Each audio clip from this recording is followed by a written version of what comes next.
শুনেন প্রিয় ভাই, দুনিয়া নিয়ে এত ব্যস্ততা আপনার, আখেরাত নিয়ে ভাবার সময়ও পাচ্ছেন না। এই ভিডিওটা আপনার দেখার অনুরোধ রইল, আর একটু বিবেচনা করবেন।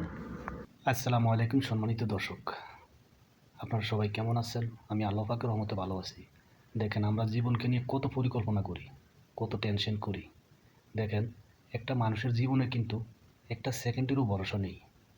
আপনি একটু চিন্তা করে দেখুন, এই যে লোকটা সিঁড়ি দিয়ে উঠছিল, হয়তোবা নিজের রুমে যাবে, নয়তোবা কোনো অফিসে কাজে কর্মের জন্য উপরে যাচ্ছিল, সিঁড়ির গোড়ার থেকে ওনাকে মালাকুল মউত ফাঁকড়া করে ওনার জানটা নিয়ে নিয়েছে। আমাদের সবার জীবনে আসলে এমনটা ঘটবে।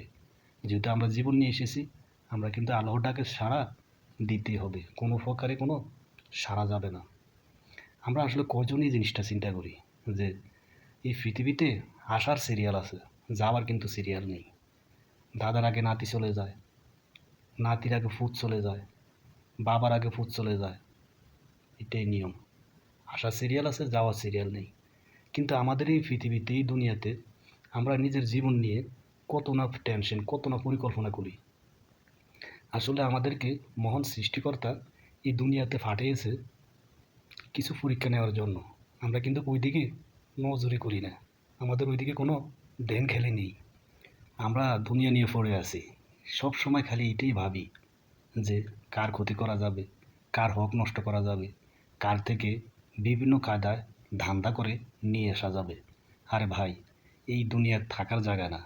আপনি নিজে হালালভাবে, নিজের চেষ্টায়, নিজে কর্ম করে যতটুকু পাচ্ছেন ততটুকুর উপরে শুকর করুন। আর আপনি যে আপনাকে আল্লাহ পাক এই দুনিয়াতে কেন পাঠাইছে একটু বিবেচনা করুন। হাদিস, কোরআন, ওইগুলো একটু শুনবেন মাঝে মধ্যে। যে বাংলা কোরআনের আয়াতগুলো তর্জমা করা ভিডিও আছে বা বই আছে, ওইগুলো একটু মাঝে মধ্যে ঘাটাঘাটি করবেন। তাহলে আপনি নিজেই বুঝতে পারবেন যে মহান সৃষ্টিকর্তা আপনাকে এই দুনিয়াতে পাঠানোর পিছনে কোন উদ্দেশ্য ছিল। ভাই, আসলে আমরা কেউ থাকতে পারবো না। জীবনের প্রত্যেকটা ক্ষেত্রে, প্রত্যেকটা সেক্টরে, প্রত্যেকটা কাজ একটু ভেবেচিন্তা করবেন যে আপনার প্রত্যেকটা কাজের কিন্তু মহান সৃষ্টিকর্তার সামনে হিসাব দিতে হবে, জবাবদিহিতা করতে হবে। আসলে আমরা দুনিয়াটা যত সহজ মনে করি, দুনিয়াটা আসলে অত সহজ না। এই দুনিয়াতে মহান সৃষ্টিকর্তা কোরআনের আয়াতগুলা আমরা তো সম্পূর্ণভাবে বুঝতে পারি না।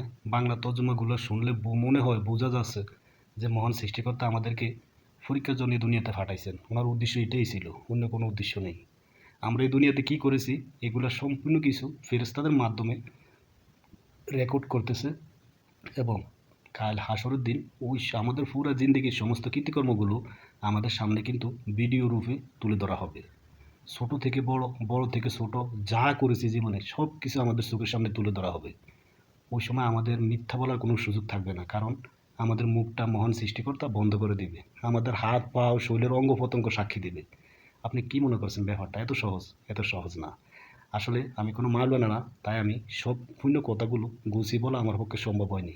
শুধু এইটুকু বলবো, আপনি মাঝে মধ্যে কোরআন শরীফের যে আয়াতগুলো আছে, আল্লাহর কালাম, ওইগুলো একটু বাংলা অর্থ তর্জমাগুলো শুনবেন, তাহলে বুঝতে পারবেন আসলে মহান সৃষ্টিকর্তার উদ্দেশ্যটা কি আমাদেরকে নিয়ে।